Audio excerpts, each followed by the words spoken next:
pretty well. We spent about 18 years with them. They changed our diapers, they fed us. Hopefully they instilled in us the knowledge of what the difference between right and wrong. We've seen them at their best. We've seen them at their worst. We think we know what makes them tick. But I'm going to challenge that perception today. On first look, we look like a pretty typical American family. Mom, dad, 2 kids, a cat, a dog, some fish. But in many ways, we were not very typical. I remember when I was first driving, in order to get the car for the day, I had to take my dad to work. We lived in Point Loma, San Diego, and my dad worked at what was at the time NOSC, the Naval Ocean Systems Center. I would drive him up onto base. We'd go out to the end, no one around, pull up to a bunker, and I'd drop him off. He would walk up to a panel next to the door. I don't know what kind of non-human invasive identification process he had to go through, but after a minute or two, the door would slide open, and the hill would swallow him up for the day. At the end of the day, I'd have to show up exactly the right time on the dot. The door would slide open, out would walk a man with a briefcase in hand, come to my door, get in my car, and transform back into my dad. Clearly, this was not a candidate for take your kid to work day, nor was this very conducive to sitting around at school sharing what your parents did. Monique, what does your dad do for a living? I don't know. Well, where does he work? In the Point? What do you mean, in the Point? I don't know. Can I get a hall pass? Look, if you can't tell your kids exactly what you do, at least give them a good story so they don't get all stressed out. My parents could not have been more different. My father, a systems analyst working in defense. My mother, a foreigner from Holland, and a free spirit. My parents met on a park bench in France, in Nice.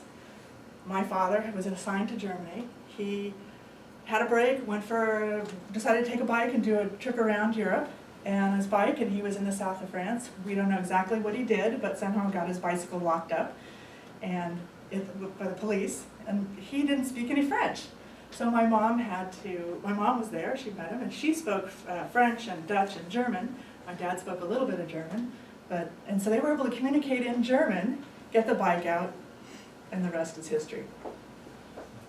Let's shift to the late 70s, early 80s. I was a latchkey kid. A latchkey kid comes home to an empty house because both parents work. I'd make a snack, I'd do my homework, watch MASH reruns. Well, one day, I come home and there's a commotion at the house. Cars everywhere. People everywhere. Cameras everywhere. I don't see anybody I recognize, but I hear someone that I recognize. My mom's best friend, Pat Dallas. I get her attention. She turns around. When she sees me, she's absolutely horrified. You see, because my mom's best friend is not just any photographer. She was the first female photographer for Playgirl. And they were doing a centerfold shoot at my house. I was quickly whisked away into my bedroom. I don't know what Pat said to me, but as curious as I might have been to look out the door, I was not going to.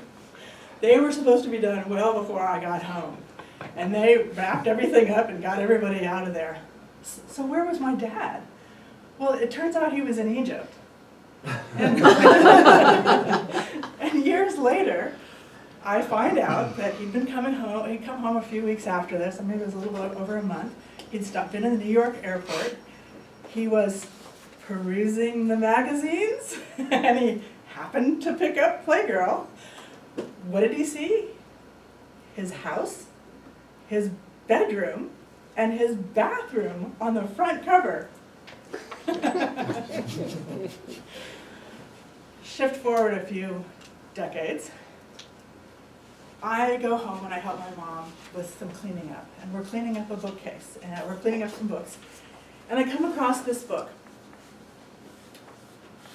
What's this book? This is the autobiography of Pat Dallas, the photographer. This is not a book about sex and drugs. This is a book by a feminist struggling to make it in a man's world, with all of the obstacles and adventures that she went through, with my mom along for the ride.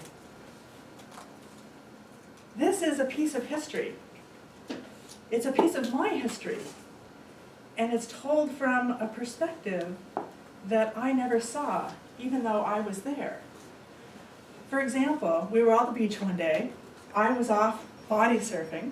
My mom and Pat walked down the beach, and they're trying out Pat's new camera. She got a new camera, so they're playing with the light of the waves and the sand and all that. But my mom, being a polite Dutch girl, she asks, "Is it illegal in California to be naked on the beach?" And Pat says, "No, don't worry about it." My mom points up and says, "I think they disagree," as there is a police helicopter hovering over them. If you want to know how this story ends, you'll need to read the book. But how well do you really know your parents? If you're in an opportunity, if you're in a situation where you can ask these questions still, ask. And if you're in a position where you can tell these stories, tell. Mr. Toastmaster.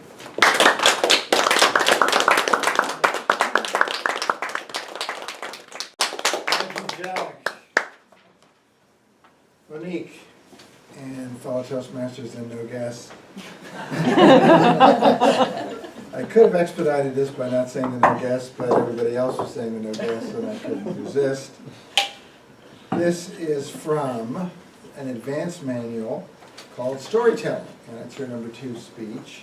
And this one is supposed to get personal. Let's get personal. She's supposed to use dialogue to bring out her characters' life and conflict and tie the story together, and also keep the story brief and focused toward the climax. I think you did this very well. You told a wonderful story, and it's a story that we can all relate to because we all have parents. I think Mustafa made it, or Abdullah made it very clear that it wasn't a stork that brought us here, it was our parents, and so it was appropriate to talk about our parents. I thought you had a very good beginning to talk about a classic family of 2 kids and a fish and a dog and a cat.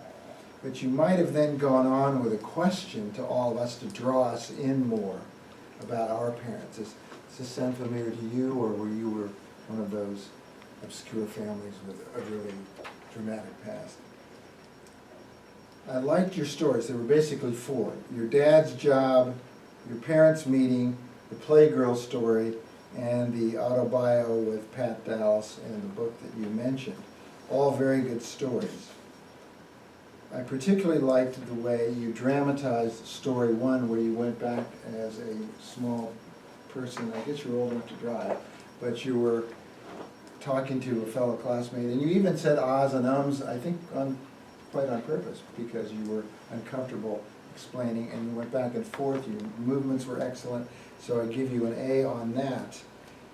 On the other stories, they weren't quite as dramatic. You didn't use dialogue quite as well. For example, when your dad and mom met on a park bench and all they could speak was German, you might have acted out a sentence or 2 that they would have said as they fumbled their way to get to know each other. That might have made this a much more dramatic meeting, for example.